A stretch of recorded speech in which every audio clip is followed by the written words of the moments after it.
이제 창세기 4장 말씀을 볼 차례가 되었습니다.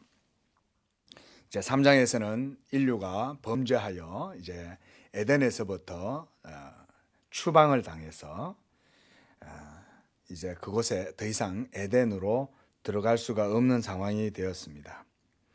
그러고 나서 이 3장과 4장 사이에는 우리가 기록은 되어져 있지 않지만 많은 시간이 흘렀다고 볼 수가 있습니다.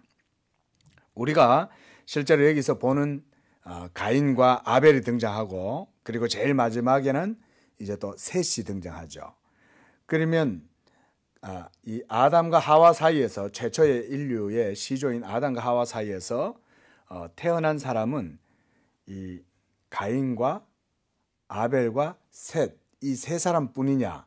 그렇지 않다는 거예요. 왜냐하면 우리가 성경의 기록을 그 모든 것들을 낱낱이 세세하게 다 적을 수가 없죠. 그렇죠? 우리가 근현대 한국사만 적어도 이 방에 한가득 책을 갖다 다 써야 되잖아요. 그 있는 내용들을 다 적을 수는 없어요. 그러니까 성경은 그런 여러 가지 자잘한 것들, 세부적인 것들 다 적지 않는 거예요. 다만 중요하게 의미가 있는 것들만 하나님께서 딱 여기에다가 넣어 놓는 거예요. 그게 바로 오늘 최초의 인류의 살인사건인 가인이 나오고, 그리고 그 동생 아벨이 나옵니다. 그리고 마지막에 가서 아벨은 죽고 난 이후에 셋이 나오죠. 셋이 등장합니다. 그렇죠?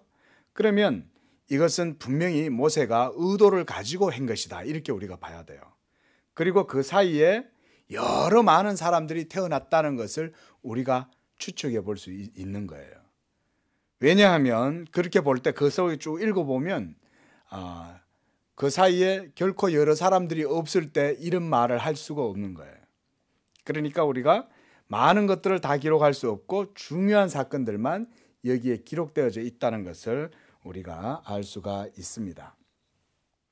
그리고 이 4장은 이제 3장에서 뱀의 유혹을 받아서 범죄하고 하나님과의 이 언약을 범하여 이제 인류가 하나님 앞에서 면전에서 쫓겨나는 거예요.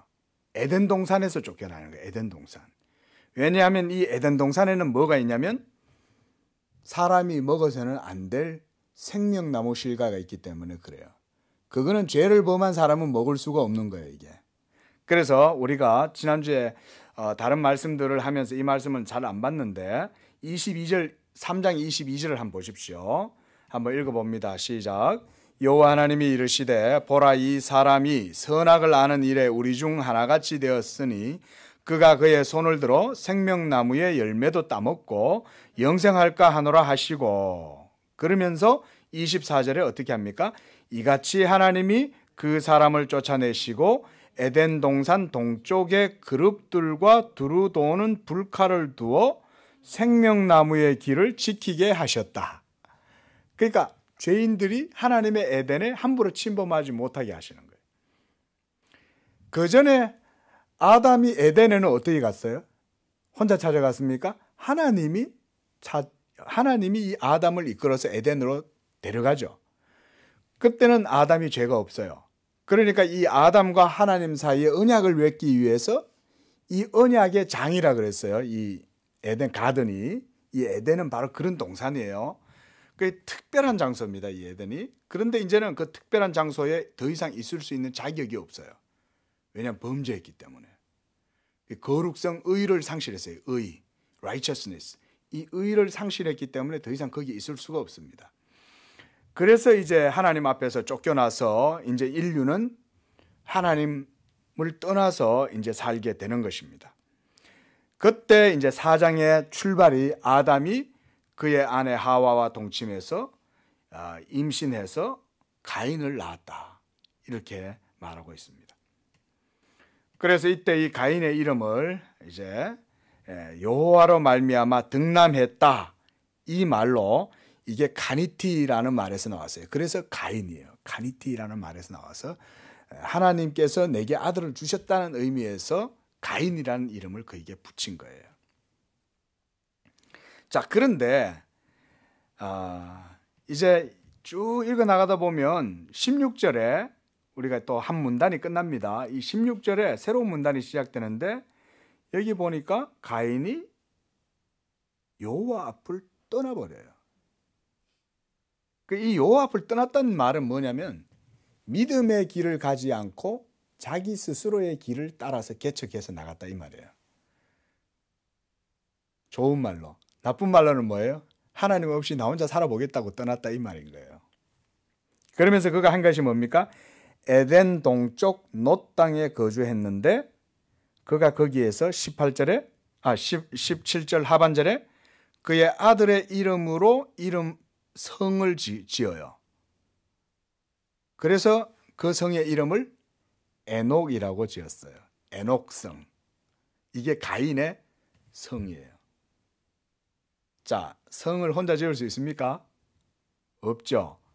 여러 사람이 이미 이 사장에서 가인이 태어나는 그 시기 동안 이미 아담과 하와에게서 많은 이 종족들이 번식을 한 거예요. 벌써 많이 출생을 한 거예요. 지금 벌써 가인에게 이르기까지 기록은 되어져 있지 않지만 많은 사람들이 태어난 거예요. 여기에. 자, 우리가 그 내용들을 조금 더 보도록 하겠습니다. 그리고 이 4장은요, 이제 그 타락한 인류, 하나님께 범죄해서 하나님을 떠난 이 타락한 인류가 점차 그 역사의 시발점이 되잖아요, 여기가. 그러니까 어떤 형태로 인류가 그들의 길을 걸어가는지를 보여주면서 중요한 몇 가지 사항들만 이 4장에서 지적하고 있는 거예요. 그러니까 우리가 성경에서 모든 역사를 다 볼 수는 없어요. 그러니까 하나님께서 중요하다고 생각되는 것만 모세가 여기에 기록했는데 그게 바로 가인과 아벨의 사건이었어요. 최초의 살인 사건. 그것을 이제 4장 안의 내용을 보면 먼저 인류가 하나님을 떠났다는 것, 그리고 이 살인 사건이 일어나고, 그리고 16절 17절에서 바로 이 가인이 자기의 아들의 이름을 따라서 에녹 성을 건설을 합니다. 그리고 날이 갈수록 인류가 하나님을 떠나서 흉포해지고 있다는 사실을 또 4장에서 볼 수가 있어요. 그게 점점 뭐냐면 인류에 대해서 성경이 있는 그대로 어떤 죄악의 타락된 모습을 있는 실상을 그대로 보여주려는 의도가 있다고 볼 수 있어요, 이게. 자, 먼저 가인의 죄입니다. 가인의 죄를 우리가 1절에서 15절 사이에서 좀 볼 수가 있는데 여기에 이제 어떤 사건이 등장하냐면 우리가 다 잘 아는 가인과 아벨이 하나님 앞에 제사를 지내는 내용이 나와요. 제사를 지내는. 이 주일 학교 때 많이 들어봤죠? 그렇죠? 자, 그런데 2절에 보니까 아벨은 양치는 자였고 가인은 농사하는 자였더라. 그러면서 3절에 세월이 지난 후에 이러잖아요. 그렇죠? 그러니까 그 뭐 다 기록을 안 하는 거예요. 이미 가인도 결혼을 해서 애가 있고 이런 상황이에요. 지금 벌써. 그런 때입니다. 그리고 아벨도 아마 어쩌면은 결혼했을 수도 있어요. 여기 결혼 내용은 없지만 어찌됐건 간에 세월이 지나서 이제 가인은 자기 땅에서 나온 소산으로 하나님 앞에 제물을 드렸어요. 뭐 어떤 게 있겠습니까? 요는 보니까 농사하는 자였으니까 뭐 여러 가지 가축들도 분명히 있었겠지만 목축업보다는 아마 일반 이제 농사를 지었던 것 같아요. 그러면서 이제 그것으로 하나님께 드렸고 아벨은 자기도 양의 첫 새끼와 그 기름으로 드렸더니 여호와께서 아벨과 그의 제물은 받으셨다 이랬어요. 이걸 어떻게 보면 아니 하나님은 왜 가인의 제사는 받지 않고 아벨의 제사를 받으셨을까? 우리가 이런 의문점이 떠올라요. 그러다 보니까 뭐라고 생각하냐면 대부분 많은 사람들이 이렇게 생각하는 경우가 많아요. 하나님은 원래 양의 짐승으로 드리는 제사를 받는데 가인은 왜 채소로 하나님 앞에 제사를 드렸지? 하나님은 동물성을 더 좋아하시나? 채식주의자신가? 성경을 그렇게 보면 안 됩니다, 여러분. 그게 아니라 여기서 중요한 본질은 성경에서 가인과 아벨을 기록한 포인트는 뭐냐면요. 믿음에 있어요. 우리가 그것을 어디서 볼 수 있냐면 히브리서 11장에서 볼 수 있죠. 한번 히브리서 11장 한번 펴보겠습니다. 신약성경 히브리서 11장. 자, 366쪽 어간에 있습니다. 365쪽. 11장 4절. 신약성경 365쪽. 자, 4절 말씀 한번 읽어봅시다. 시작. 믿음으로 아벨은 가인보다 더 나은 제사를 하나님께 드림으로 의로운 자라 하시는 증거를 얻었으니 하나님이 그 예물에 대하여 증언하심이라. 그가 죽었으나 그 믿음으로써 지금도 말하느니라. 그러니까 여기서 히브리서 기자가 아벨의 제사에 대해서 뭐라고 얘기를 하고 있습니까? 아벨은 가인과 달리 믿음으로 제사를 드렸다는 거예요. 중요한 건 이 사건에서 창세기 4장에서 나오는 이 사건에서 아벨이 하나님께 드린 제사의 그 내용이 중요한 거예요. 양을 드렸는지 무를 갖다 바쳤는지 호박을 갖다 바쳤는지 그게 중요한 게 아니라는 것입니다. 자, 그래 따지면 여러분, 하나님은 짐승의 피를 좋아하실까요? 하나님은 짐승의 피도 안 좋아하세요. 생명 죽이는 것 자체를 하나님은 별로 안 좋아하세요. 근데 왜 이스라엘 백성들로 하여금 막 제사를 지낼 때 양과 소와 비둘기와 이런 거를 피를 바치라 그랬을까요?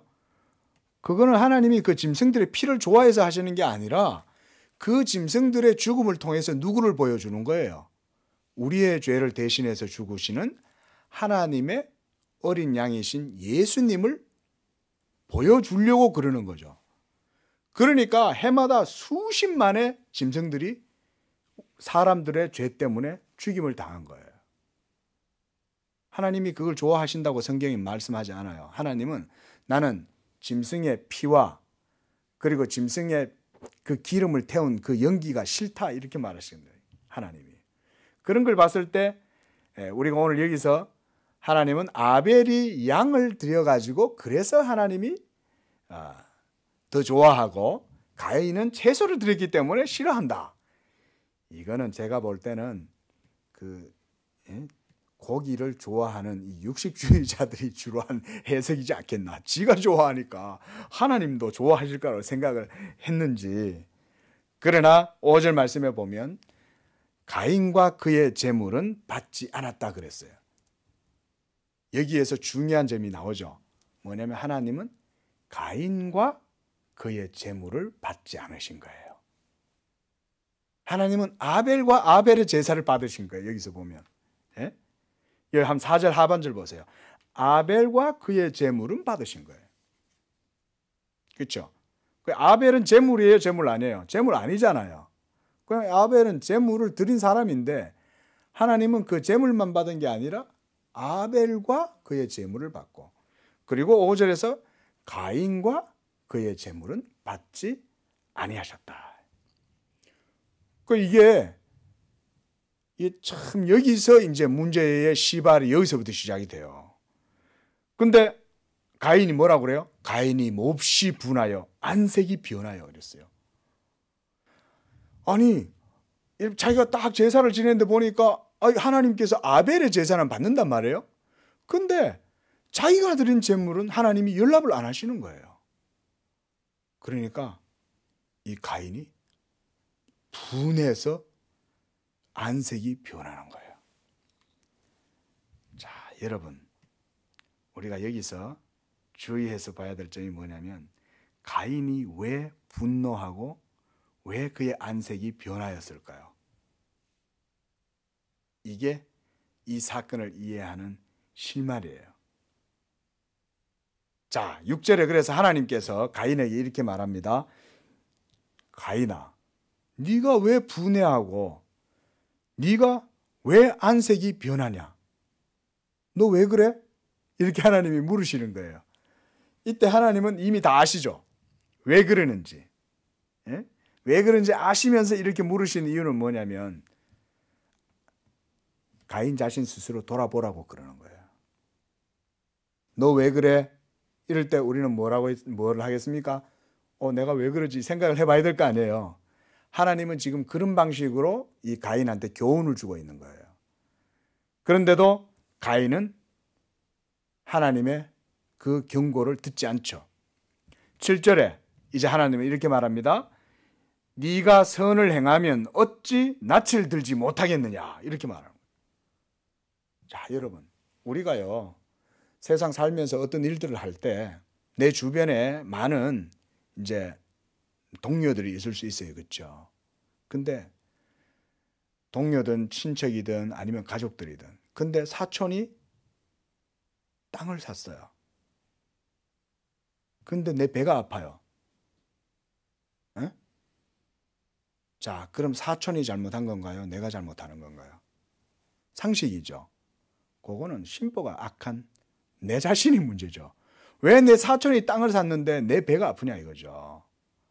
축하해 줘야죠. 원래는 우리가 인간적인 도덕적 양심에 의하면 그냥 축하해 줘야지. 이놈아, 네가 사촌이 땅 샀다고 배가 아파하면 되냐. 지금 그 얘기인 거예요. 딱 지금 가인이 하나님이 아벨의 제사를 받으니까 기분이 나빠. 왜 기분이 나쁘냐? 자기 제사를 하나님 안 받으시는 거거든요. 그럼 하나님이 자기 제사를 안 받으면 어떤 생각을 해야 될까요? 내가 하나님 앞에서 뭔가 잘못했네. 이게 내가 하나님 앞에 뭔가 잘못된 예배를 드렸나 보다. 내 이 예배의 의도가 뭔가 잘못됐나 보다.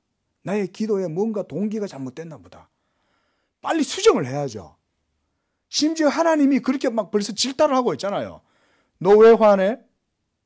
너 왜 얼굴색이 왜 그렇게 바뀌고 있어? 너 왜 그래? 라고 하면 생각을 해야 되는데 못하는 거예요. 여러분, 이미 가인은 가인의 본색을 다 드러내 보여주고 있죠. 여기서.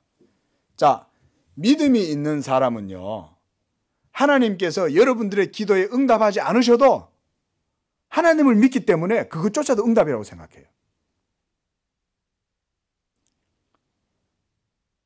놀부의 심보가 그런 거잖아요. 왜 나한테는 박씨 안 갖다 줘? 그러면서 제비다리를 일부러 부러뜨려 가지고 하잖아요. 지금 가인의 심보가 다 그런 심보인 거예요. 이게 바로 타락한 죄인의 마음이에요. 근성이에요. 이게. 그러니까 하나님께서 너 조심해, 잘못하다 큰일 저지르겠어, 이렇게 경고해요. 그게 뭐냐면 7절 하반절 말씀이에요. 죄가 너를 원하지만 너는 네 마음속에서 꿈틀거리고 있는 그 죄의 욕망을 다스려라, 그렇게 말하는 거예요. 이 말씀이 바로 그거예요. 죄가 너를 원하나, 이 말은 무슨 얘기냐면 네 속에서 죄가 막 홍수처럼 음모를 해가지고 너를 덮쳐서 너로 하여금 멸망하게 하려고 막 그러고 요동치지만 너는 그 죄를 잘 다스려라, 네 마음을. 이렇게 하나님께서 강력하게 지금 가인한테 경고를 해주고 있는 거예요. 그때 가인이 8절에 그의 아우 아벨에게 말하고, 이렇게 나옵니다. 이때 말하고라는 말은 되게 부드럽게 쓰인 거예요. 그런데 실제로 아벨한테 가서 무슨 말을 했을까요? 나쁜 말을 한 거죠. 시비 걸었다는 거예요. 말하고, 이 말이 되게 애매하잖아요, 여기서 지금. 그러니까 무슨 말을 했겠냐 이거예요. 시비 거는 거예요. 그러니까 아벨이 왜 나한테 야단이야? 그랬을 거 아니에요. 아니, 형이나 예배 잘 드려. 지가 예배 똑바로 안 드려놓고 지 잘못 때문에 왜 나한테 야단이야? 이렇게 했을 거 아니에요. 그러면 가인이 그렇네, 이렇게 생각을 해야 되는데 그래 생각해요, 안 해요? 사람은 이미 그 정도까지 가면 벌써 이제 그런 생각 안 하죠. 이 시읒 이렇게 되는 거예요. 그렇죠? 그러니까 여기에서 이 아벨이 아무 저항을 안 했다고 볼 수는 없어요. 분명히 다툼이 일어났을 거예요. 아마 어글리한 상황이 됐겠지만, 그러나 아벨은 아니 왜 그래 도대체 이랬을 거고, 가인은 너 기분 나빠 이거죠. 그래서 그들이 들에 있을 때에 가인이 그의 아우 아벨을 죽였어요. 여기서 들에 있을 때에, 이 말은 아마 가인이 아벨한테 찾아간 것 같아요. 왜냐하면 아벨은 목축을 하니까 들에 가는 거예요. 그래서 그걸 찾아가 가지고 이 말싸움이 벌어지고 거기에서 아우 아벨을 죽여버렸어요. 아무도 보는 사람이 없어요. 이게 바로 인류 최초의 살인 현장입니다. 그런데 왜 하나님은 이 사건을 여기에다 갖다 놨냐? 아벨과 가인을 비교하기 위해서 그래요. 그 의도 때문에 여기에 이것이 수집이 된 거예요. 내용이.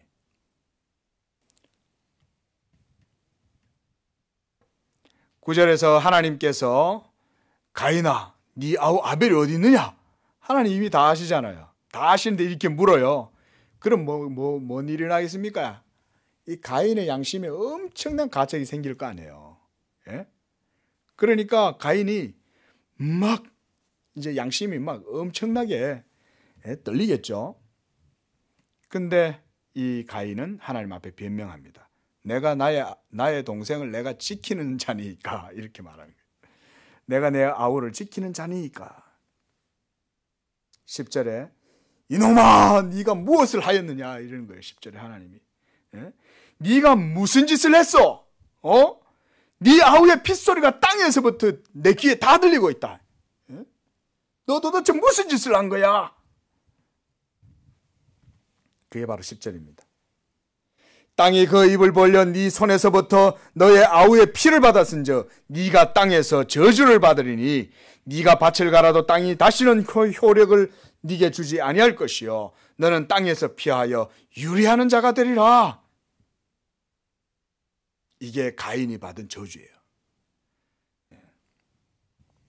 여기서 11절을 가만히 보면요. 네 아우의 피를 땅이 입을 벌려서 받았은즉 네가 땅에서 저주를 받는다 이렇게 얘기해요. 살인하면 저주받아요. 살인한 사람과 그의 후손들은 결코 편하게 못 삽니다.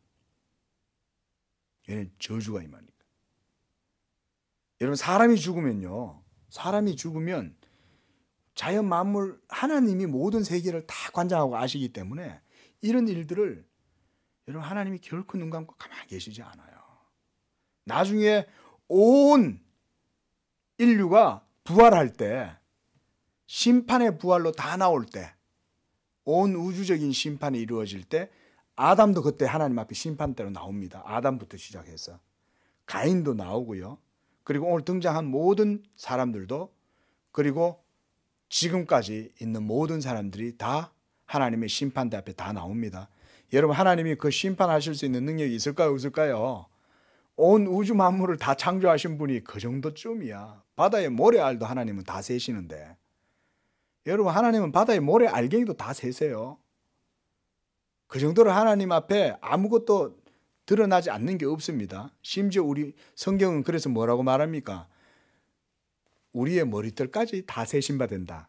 예수님이 이렇게 얘기하시죠. 하나님은 여러분들의 머리털 숫자까지도 다 아실 정도로 다 아세요. 그러니까 마지막 날 심판이 이루어지면 이 모든 행한 일들이 다 나와요.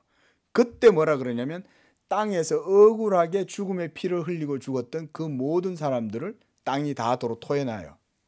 예? 그리고 그들의 흘린 피와 원한이 모두 다 하나님 앞에 다 상달되는 거예요. 그리고 그것을 하나님이 나중에 다 갚으십니다. 그러니까 이런 하나님의 저주의 소리를 들으니까 이 가인이 이제 그제서야 죄를 깨닫는 거예요. 이런 모습을 어디서 볼 수 있냐면 법원에 가면 볼 수 있어요. 딱 재판정에서 할 때 처음에는 안 그런 척 다 죄가 언제 그랬습니까? 저 아닙니다.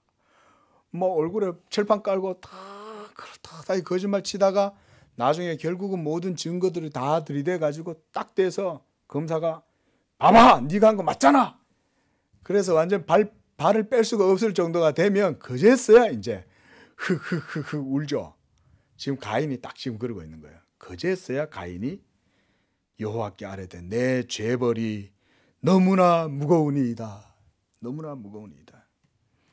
주께서 오늘 이 지면에서 나를 쫓아내시온즉 내가 주의 낯을 배웁지 못하리니 땅에서 피하며 유리하는 자가 될지라 나를 만나는 자가 나를 죽이겠나이다. 이러면서 가인이 막 엄청나게 이렇게 눈물을 흘려요.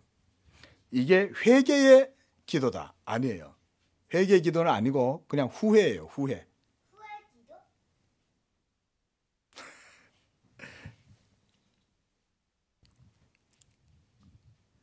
그때 하나님께서 이 가인에게 표를 줍니다.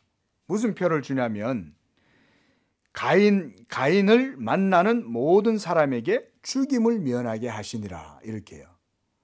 그러니까 하나님께서 이 가인에게 처벌을 내리시기보다 보호하시는 거예요. 이게 놀라운 하나님의 은혜죠. 우리 생각에는 아벨을 죽였으니까 어쨌든 간에 저주를 받아가지고, 저주는 받는데도, 저주를 받았음에도 불구하고 하나님이 그를 지켜주는 표를 주는 거예요. 이 표가 뭔지는 정확하게는 모릅니다. 그러나 분명한 건 하나님의 섭리에 의해서 이 가인에게 뭔가가 허락된 것은 분명한 사실이에요. 자, 이렇게 해서 가인이 하나님 앞에 은혜를 입었으면 하나님을 잘 섬기면 좋을 텐데 끝까지 하나님을 떠나요. 그게 16절에 나오죠. 가인이 여호와 앞을 떠났다, 이렇게 말합니다. 그래서 성을 쌓았다는 것을 볼 때 성을 왜 쌓았을까요? 가인이. 예? 그렇죠. 일단은 양심의 가책 때문에 엄청나게 양심에 무거운 짐이 눌렸을 거예요. 그리고 자기 자신이 누군가에게 해를, 자기도 죽였으니까, 자신도 사람을 죽였으니까 다른 사람도 분명히 자신을 죽일 거라고 생각을 하겠죠. 그렇죠. 그리고 죄를 지은 사람은요, 결코 교도소 가가지고 이렇게 사람이 새 사람이 되고 이런 경우는 거의 드뭅니다. 하나님의 은혜를 받지 않는다 하면은 사람은 변하지 않아요. 오히려 형벌을 받으면 받을수록 더 악해져요. 그게 이제 뒤에 또 나와요. 그런 내용이. 자, 이렇게 해서 가인은 자기 아내를 데리고 멀리 떠납니다. 그래서 에덴 동쪽 놋 땅에 거주해서 거기에서 또 에녹을 낳아요. 그리고 이 에녹을 낳았을 때 가인은 성을 쌓습니다. 그 성을 왜 쌓냐 이거예요. 예? 성을. 이때 이 성은, 고대의 성들은 나중에 도시로 발전합니다. 이게 성이 사람들이 모여 있는 거죠. 여러분, 오늘날도 마찬가지입니다. 사람들이 모여 있는 곳에는 하나님의 뜻과 법이 자리할 곳이 없어요. 이게 타락한 인류의 모습이에요. 사람들이 모여 있는 곳에서는 사람의 냄새가 진동을 해요. 모이기만 하면 서로 패를 나누고, 그리고 태우고 왕따시키고, 분열해가지고 서로 이간질하고 미워하고, 이게 사람들이 모여 있는 곳이죠.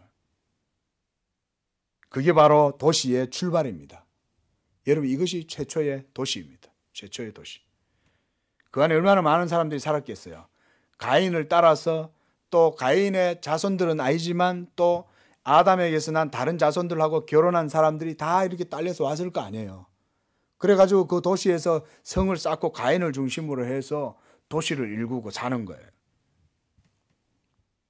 자, 이렇게 해서 세상이 점점 하나님을 떠나는 모습을 우리에게 보여줍니다.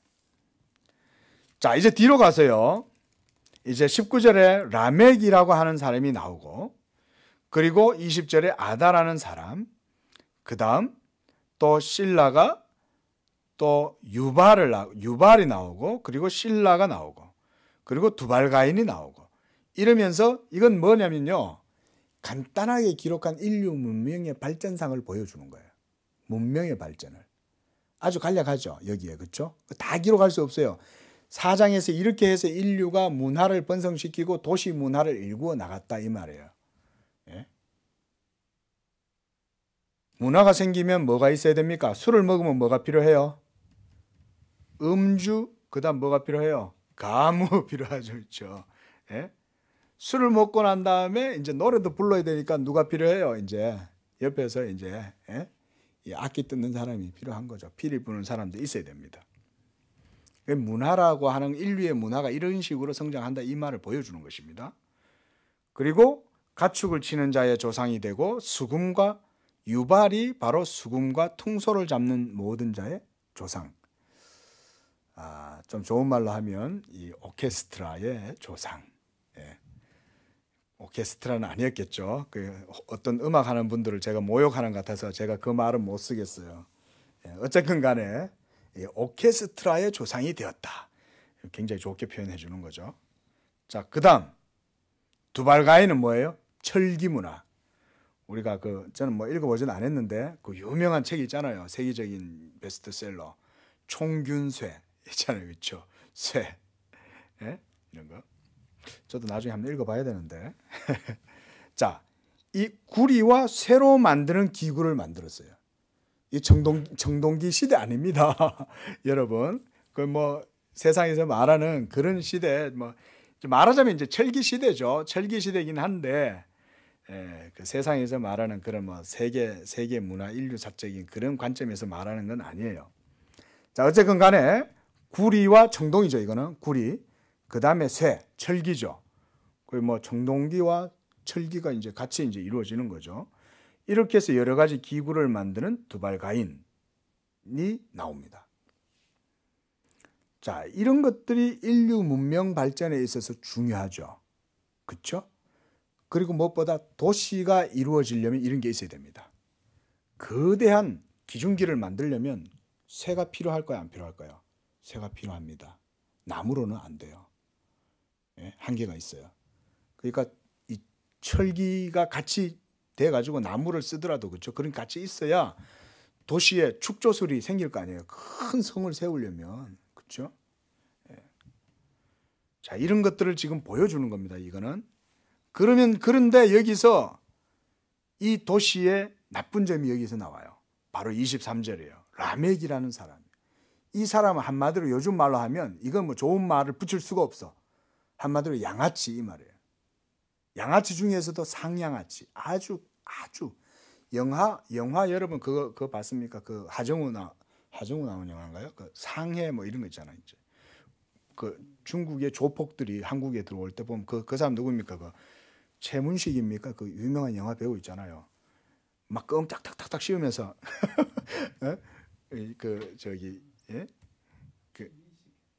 예? 뭐 하여간 보면은 뭐 그런 사람의 일종의 근데 이 사람이 어느 정도로 악한 사람이냐면 여기 보면 이렇게 나와요. 라멕이 어느 날 소리를 확 질러요. 호기를 부려요. 호기를. 뭐라고 객기를 부리냐? 아다와 실라요. 내 목소리를 들어라. 아다와 실라가 그 위에 있죠. 그렇죠? 아다는 야발을 낳았고 그 다음에 실라는 두발가인을 낳았죠. 그러니까 아마 이 라멕하고 아다하고 실라하고 거의 다 대가 비슷한 대 같아요. 근데 그들 향해서 아다와 실라요. 내 목소리를 들어라. 라멕의 아내들이여 내 말을 들어라. 나의 상처로 말미암아 내가 사람을 죽였고 나의 상함으로 말미암아 소년을 죽였도다. 이게 이제 목사님들이 이런 걸 설명을 이제 조금 해줘야 돼요. 이것만 읽으면 여러분들이 뭔 말인지 도통 몰라요, 이게. 근데 이거는 이런 거예요. 자, 설명하자면 이게 뭐냐면 이 말입니다. 교도소에 가면 이걸 볼 수 있어요. 제가 청송 출신입니다. 청송. 그래서 고향이 저보고 이렇게 뭐 어디서 오셨어요? 이러면 제가 청송 출신이다 하니까 깜짝 놀라는 거예요. 어떤 분이. 난 아무 생각 없이 그냥 저 청송 출신이에요 이랬는데 그래서 갑자기 인상이 정말 굳은 내가 깜짝 놀랄 정도로 나 왜 그러나 몰랐어요 처음에.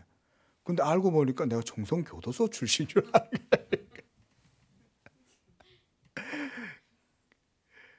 근데요 제가 그 청송에서 자랐잖아요. 그러니까 교도소 옆에서 자랐습니다. 제가 있는 고향 진보에 이제 청송 교도 감호소가 있으니까.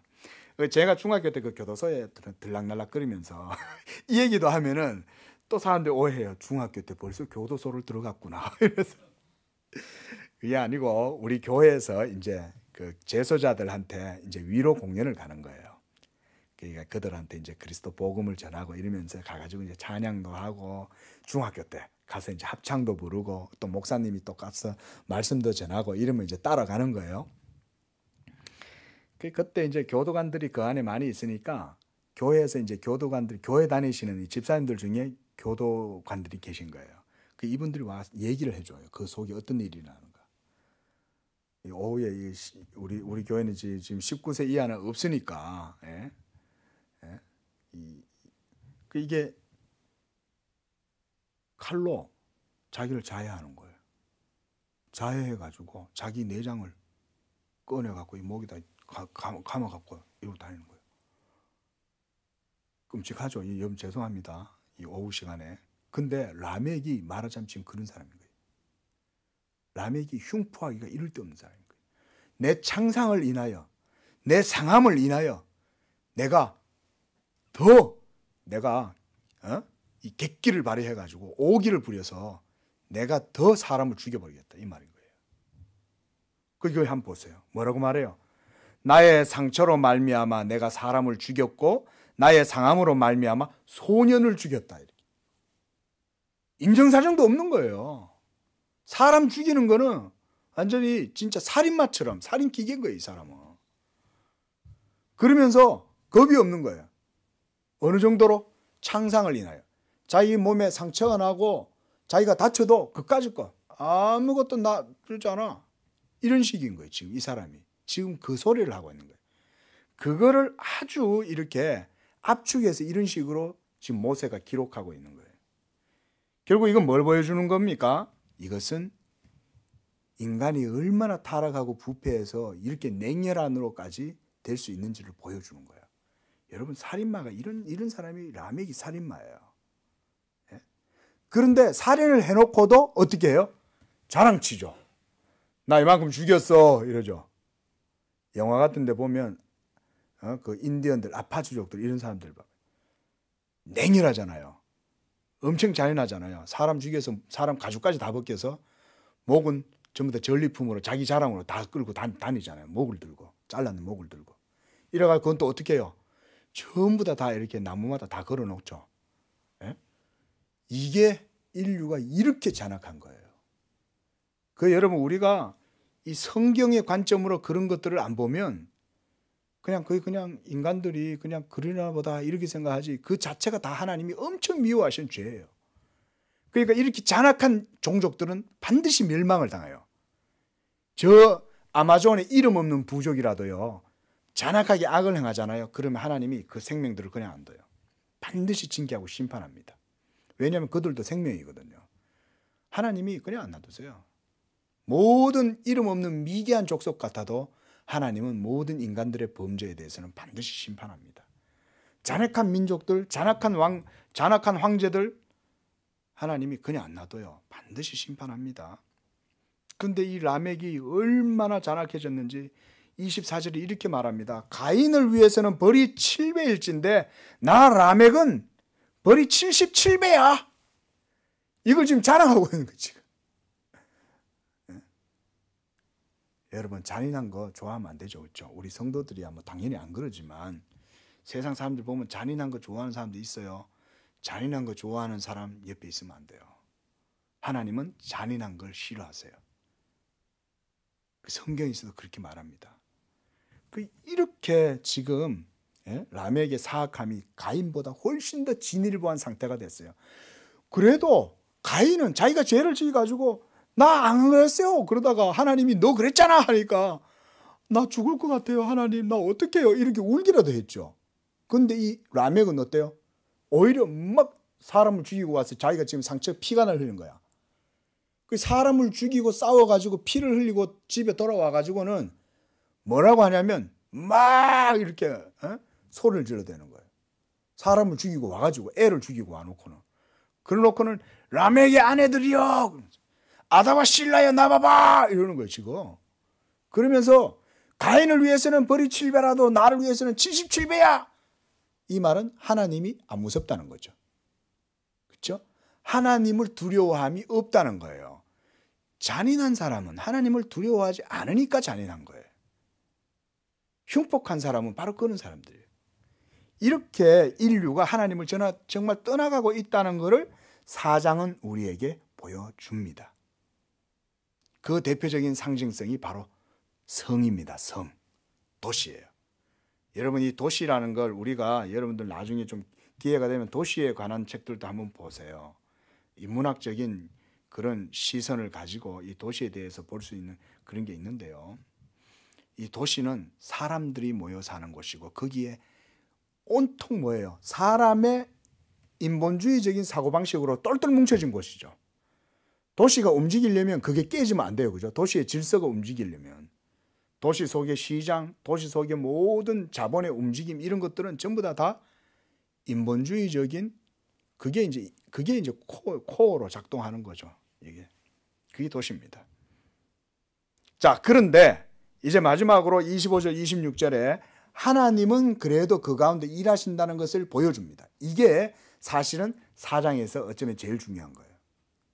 뭐냐면 아담이 다시 자기 아내와 동침함에 그가 아들을 낳아 그의 이름을 셋이라고 부르고 그것은 하나님이 내게 가인이 죽인 아벨 대신에 다른 씨를 주셨다 합니다. 이렇게 보면요, 이 말씀은 얼뜻 보면 아벨이 없으니까 그 다음에 그 아벨 대신에 셋을 낳아서 기쁘다 이런 정도로 표면적으로 볼 수 있죠. 근데 그게 아닙니다. 여기서는 그게 단지 표면적으로 그 정도의 의미로만 이 말씀이 기록된 게 아니라 하나님께서 아벨이 죽었을지라도 믿음의 사람을 또 불러일으켜 가지고 하나님의 구원의 역사를 이루시기 위해서 셋을 낳았다 이 말인 거예요. 그래서 셋이라고 하는 인물이 여기에 등장하는 겁니다. 굉장히 중요하죠. 그러니까 셋은. 그러니까 여러분, 아브라함은 누구의 자손일까요? 누구의 자손이겠어요? 가인의 자손이겠어요? 라멕의 자손이겠어요? 셋의 자손이에요. 아브라함이. 그러니까 창세기 같은 걸 볼 때는 우리가 이런 관점에서 봐야 된다는 거예요. 그러니까 그저 그냥 이렇게 짧게 기록되니까 이걸 단순히 그냥 우리가 읽어내면 안 돼요. 그걸 자세하게 앞뒤 전후 좌우의 문맥을 통해서 보면 그래서 창세기 4장이 이렇게 기록된 거고 그 속에서 지금 라멕은 한마디로 이 흉폭해져가는 진짜 흉노족 같잖아요. 이게 얼마나 여러분 그 바이킹들 같잖아요. 완전히 무식하고 잔인하고 살인을 즐기고 막 이런 그렇죠? 살인한 것도 자기가 막 마치 자랑 삼아 막 아파치들뿐만 아니라 흉악한 그런 인디언들은 사람을 죽여도 그냥 안 죽이잖아요. 그리고 그거 막 죽인 것도 자랑하려고 막 온갖 사람의 몸에 있는 그런 몸의 신체 일부를 막 떼내 가지고 막 자랑하고 막 이런 식으로 돌아다니잖아요. 이런 게 바로 인류의 지금 타락하고 부패한 잔악상입니다. 자, 그런데요. 26절에 셋도 아들을 낳고 그의 이름을 에노스라 하였다. 그때의 사람들이 비로소 여호와의 이름을 불렀다. 여호와의 이름을 불렀다라고 하는 것, 이것도 한마디로 말하자면 제유법적으로 쓰인 거예요. 무슨 말이냐면 불렀다라고 하는 그 말 한마디가 여러 가지 의미들을 한꺼번에 다 가지고 있는 거예요. 그 대표적인 것이 뭐냐면 하나님께 예배했다 이 말이에요. 이게 굉장히 중요하죠. 누구하고 딱 비교가 돼요? 가인하고 라멕하고 딱 비교가 되죠. 그러니까 하나님께서 인류를 구원하시기 위해서 역사하시는데 먼저 가인과 이 라멕이 인류가 번성해 나가면서 이렇게 타락한 모습을 보여주면서 동시에 그 가운데에서 하나님도 하나님의 일을 하신다는 것을 보여주는 거예요. 그게 바로 누구냐면 셋이라는 인물을 통해서 하나님께서 이걸 보여주시고 이 셋을 낳고 나서 셋도 아들을 낳았을 때 그때부터 에노스를 낳았는데 그때부터 이제 사람들이 여호와의 이름을 불렀다. 우리가 여기서 여호와의 이름 부르죠. 그렇죠? 여기서 지금 여호와의 이름을 우리가 부르잖아요. 주 예수여 이렇게 부르잖아요. 하나님 부르잖아요. 이 뭐냐면 예배를 말하는 거예요. 예배의 역사가 믿음의 역사가 이렇게 해서 아벨 대신에 믿음의 증거가 믿음의 사람이 끊겨진 줄 알았더니 하나님께서 다시 믿음의 사람을 불러일으켜서 이렇게 셋을 통해서 에노스가 태어나고 믿음의 역사가 시작되었다. 그런 거를 보여주는 겁니다. 그 4장은 아주 짧지만 이 속에 사실은 역사에 엄청난 긴 시간이 흘렀다고 볼 수 있어요. 최소 이 사이에 200년은 넘었을 거예요. 200년이 넘는 가운데에 모세는 딱 중요한 것만 기록하는 거예요. 그러니까 여러분 우리가 이 200년 동안 하나님의 역사를 살펴보려면 얼마나 빨리 스킵을 해야 되겠어요. 그죠? 그게 우리 눈에 잘 안 보여요. 오늘날도 마찬가지입니다, 여러분. 하나님은 분명히 살아계신데도 하나님이 일하는 게 우리 눈에 잘 포착이 안 돼. 그래가 때때로 사람들이 시험이 잘 들어. 하나님이 없나 본데? 하나님 진짜 살아계시면 이렇게 광주 대학살이 일어나는데 하나님 있을 수 있을까? 근데 어때요? 광주 사태가 인제서야 드러나오죠. 지금 얼마나 시가 오래됐어요. 그죠? 30년이 지났는데 인제서야 광주 사태가 이제는 진상이 서서히 밝혀지고 이제는 또 말을 할 수 있게 돼서 이제야 사람들이 나오고 이러잖아요. 그 역사의 진실이라는 거는 하나님의 섭리라는 거는 우리가 너무 크니까 잘 안 보여요. 그 이게 4장도 이제 그런 특징을 가지고 있는 거고 창세기도 이후에 그런 특징을 보여줍니다. 이제 5장으로 들어가면 이제 그때부터는 계속 계보 얘기가 나와요. 5장에는. 그러니까 이 계보도 결국은 인류 역사의 흐름을 보여주는 겁니다. 그 속에서 이제 중요한 건 두 가지 흐름이죠. 하나님을 예배하는 경건한 사람들과 하나님을 떠난 그렇지 않은 사람들, 이 두 종류를 보여줍니다. 기도하겠습니다. 하나님 아버지, 이제 창세기 4장을 통해서 우리 인류의 역사가 이제 하나님에게서부터 떨어져 나와서 이제 인간들이 자기의 힘과 자기의 능력으로 그저 헛되게 살아가는 모습들, 인류 역사 문화의 출발점들을 우리가 오늘 살펴보았습니다. 하나님 아버지, 이런 것들을 통해서 우리가 더욱 믿음에 거하게 하시고 하나님께서 우리를 이 세대 가운데에서 믿음의 사람으로 불러주신 것을 다시 한번 생각하면서 하나님께 감사할 수 있는 우리의 삶이 되게 하여 주옵소서. 예수님의 이름으로 기도합니다. 아멘.